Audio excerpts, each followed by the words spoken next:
જિલ્લામાં ચોમાસાની શરૂઆત થઈ ગઈ છે। લાંબા સમયથી રાહ જોયા બાદ સમગ્ર જિલ્લામાં સાર્વત્રિક વરસાદ વરસ્યો છે, જેના કારણે ખેડૂતોમાં ખુશીનો માહોલ જોવા મળ્યો છે। તાલુકાઓમાં નોંધાયેલા વરસાદ નીચે મુજબ છે। વાલોડમાં 20 mm, વ્યારામાં 12 mm, ઉચ્છલમાં 4 mm, ઉકાઈમાં 3 mm અને સોનગઢમાં 1 mm વરસાદ નોંધાયો છે। તાપી જિલ્લાના ડોલવણ તાલુકા મામલેદાર કચેરી ખાતે ફરજ બજાવતા એવા નાયબ મામલેદાર ડિઝાઇટર પાતેશ્વર કુમાર નારાયણભાઈ ખટારા ₹25,000ની લાંચ લેતા એસીબીના હાથે રંગે હાથ ઝડપાયા। ફરિયાદીએ જરાયત જમીનને બાગાયતમાં તબીબીત કરવાની અરજી કરી હતી। આ કામગીરી કરવા બદલ આરોપી નાયબ મામલેદારે ₹25,000ની લાંચ લેતા માંગણી કરી હતી। ફરિયાદના આધારે એસીબીએ ટ્રેપ ગોઠવી આરોપીને લાંચ સ્વીકારતા ઝડપી પાડ્યો। હાલ વધુ કાયદેસરની કાર્યવાહી હાથ ધરવામાં આવી છે।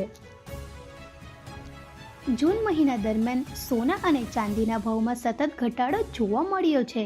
દૈનિક ભાવમાં ઘટાડો થયો છે, જેના કારણે સોના અને ચાંદી બંને તેમના રેકોર્ડ હાઈ લેવલથી ઘણા નીચે ટ્રેક થઈ ગયા છે।